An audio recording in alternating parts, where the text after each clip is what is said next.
नमस्कार, आपण पाहताय महाराष्ट्र संध्या न्यूज चॅनेल आवाज महाराष्ट्राचा।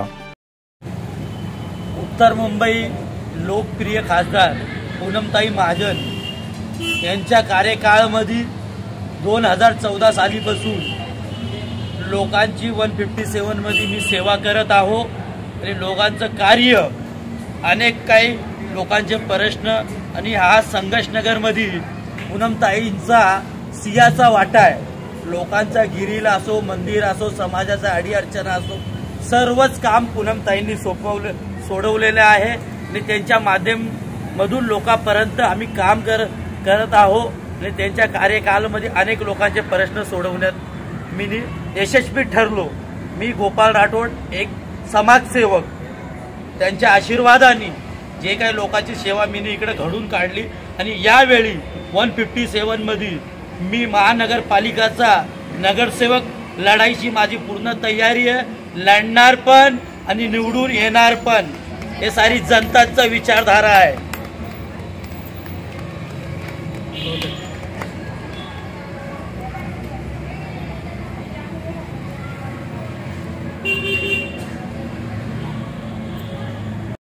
नमस्कार, जय सेवालाल, जय भीम।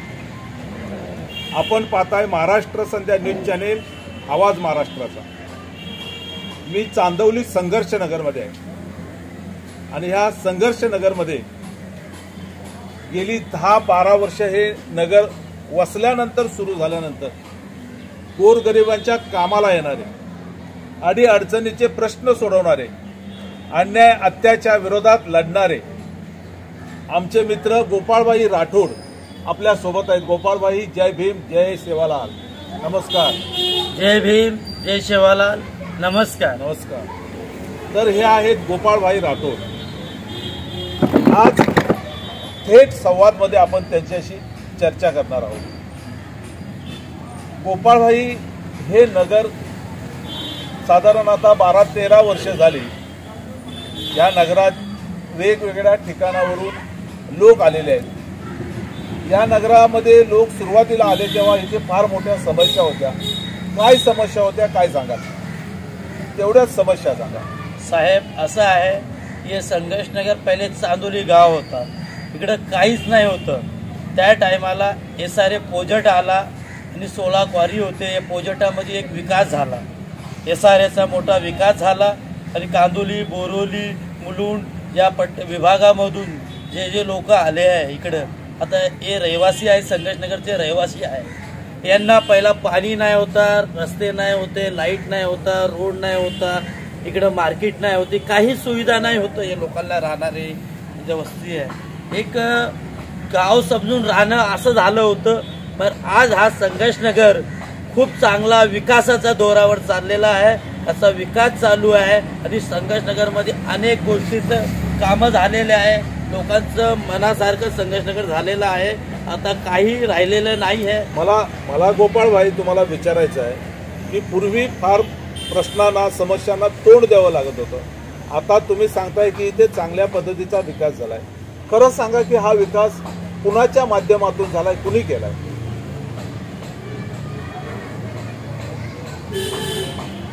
सांगा, बोला। विकास या नगराचे आमदार दिलीप मामा लांडे हे जेव्हापासून निवडून आले तेव्हापासून या संघर्षनगरमध्ये रोड, रस्ते, लाईट आणि बिल्डिंगचे लादीकरण, ड्रेन, अनेक कामं त्यांनी विकासाच्या याच्यावर, पाणीचं टाकी झालं, रस्ते झाले, लादीकरण झाले, नाला, गटर, रस्ते, हा विकास दिलीप मामा लांडे यांच्या आमदार निधी फंडामधून त्यांनी 157 मध्ये एक चांगला विकास केलेला आहे। त्या माध्यमातून लोकांचं विकासाचं काम झालेलं आहे। हा, मला तुम्हाला आपण खूप चांगलं सांगितलं की अलीकडे दिलीप मामा लांडे आमदार झाले आणि खऱ्या अर्थानं इथला विकास दिसू लागला। आपल्याला मी सांगेन, आठवण करून देईन की गोपाळभाई, आपण सर्वजण मिळून इथला जो काळोख असेल, इथले जे प्रश्न असतील त्या संदर्भात आपण आंदोलन करत होतो। ज्या दिवशी आंदोलन होत होतं त्याच दिवशी लाईटी लावल्या जात होत्या खांबावरच्या, पोलावरच्या। दुसऱ्या दिवसापासून काळोख असायचा। त्याच्यामध्ये जो बदल झाला तो कसा झाला? बदल हाच प्रश्न घेऊन दिलीप मामा लांडेकडे गेलं। त्यांनी लाईटीचं पटकन ऑब्जेक्शन उचललं आणि लाईट सुरू झाली. आता लाईट बंद होणार नाही. त्याशिवाय खूप मोठ्या लाईटचे फोकस सुद्धा काय म्हणतो त्याला आपण डिजिटल लाईट सुद्धा आता ठिकठिकाणी लावण्यात आल्या. त्यामुळे संघर्ष नगरला खऱ्या अर्थानं आता शोभा आली, उजाळा मिळालाय. काय सांगाल? संघर्ष नगरला जे रात्रीचे टपोरी लुखे गंजडी लोक जो फिरायचे, भाईगिरी दादागिरी छेडछाड व्हायचे अंधाऱ्यामध्ये, त्यांनी हे लाईट लावलं. यामुळं त्यांना खूप आम्ही संघर्ष नगर वासियाकडून धन्यवाद देतो दिलीप मामेला लांडे की त्यामुळे ही सगळी गुन्हेगारी पण संपली, सर्व संपली. काही असं राहिलं नाहीये. या नगरामध्ये प्रचंड अशी गुन्हेगारी होती. हे खरं आहे की या मुद्द्याला गोपाळबाईने स्पर्श केला आणि ही गुन्हेगारी आता संपले म्हणून त्याने सांगितलं. मला गोपाळबाई आपल्याला पुढे विचारायचं आहे की या मतदारसंघामध्ये पुन्हा एकदा आमदार म्हणून दिलीप मामा लांडे निवडून आलेले आहेत. पुन्हा दिलीप मामा लांडे निवडून येतील अशी आपल्याला खात्री होते का? पूर्ण म्हणजे 100% त्यांनी विकास केला होता. चांदोलीला अनेक रस्ते, रोड, रस्ते रुंदीकरण एवढं काम त्यांनी केलं की समाजाच्या समोर त्यांनी काम विकास दाखवलं. काम दाखवून आणि कामचा विचारधाराने अनेक 18 पकडीचे जातीचे समाजाचे लोकांनी सर्व विचार करून त्यांना मतं देऊन प्रचंड मतांनी त्यांना विजय करून आमदारला पाठवलेला आहे. मला पुढचा प्रश्न आपल्याला विचारायचा आहे की दिलीप मामाने जो विकास केलेला आहे त्या जोरावर पुन्हा एकदा दिलीप मामा निवडून आले असं तुमचं म्हणणं आहे? हो. मला तुमचा पुढचा प्रश्न आपल्याला विचारायचा आहे की या विभागामध्ये, या वार्डामध्ये गेली 10-15 वर्ष प्रभावीपणे आपण समाजसेवा करताय. येणाऱ्या मुंबई महापालिकेच्या निवडणुकीमध्ये भावी नगरसेवक म्हणून लोक आपल्याकडे पाहतायत. आपण काय सांगाल? तर आमच्या संघर्ष नगरचे लोकांचे विचारधारा आहे की गोपाल भाऊ तुम्ही उभं राहा, तर आम्ही इलेक्शन 100% लढणारच आहे 157 मध्ये आणि विजय करणार. आपण महानगरपालिकेला बसणारच यावेळी निश्चितच आहे. समाजाच्या अडीअडचण आपण सोडवतो, रात्रींदिवस झटतो, लोकांच्या विकासासाठी आपण उभा आहे गावामध्ये आणि आमच्याकडून जेवढी मदत होते तेवढी मदत आम्ही जनतापर्यंत पोचवायचं काम करतो. म्हणजे आपल्याला जर पक्षानं सांगितलं, दिलीप मामाने जर आशीर्वाद दिले तर आपण निवडणूक लढवायला तयार आहात.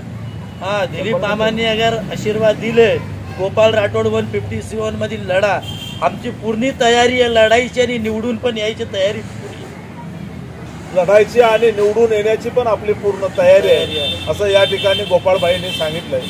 मला गोपाळबाईंना पुढचा प्रश्न विचारायचा आहे की या मतदारसंघामध्ये, या प्रभागामध्ये, वार्डामध्ये अजून कोणते कोणते प्रश्न तुम्हाला सोडवायचे आहेत?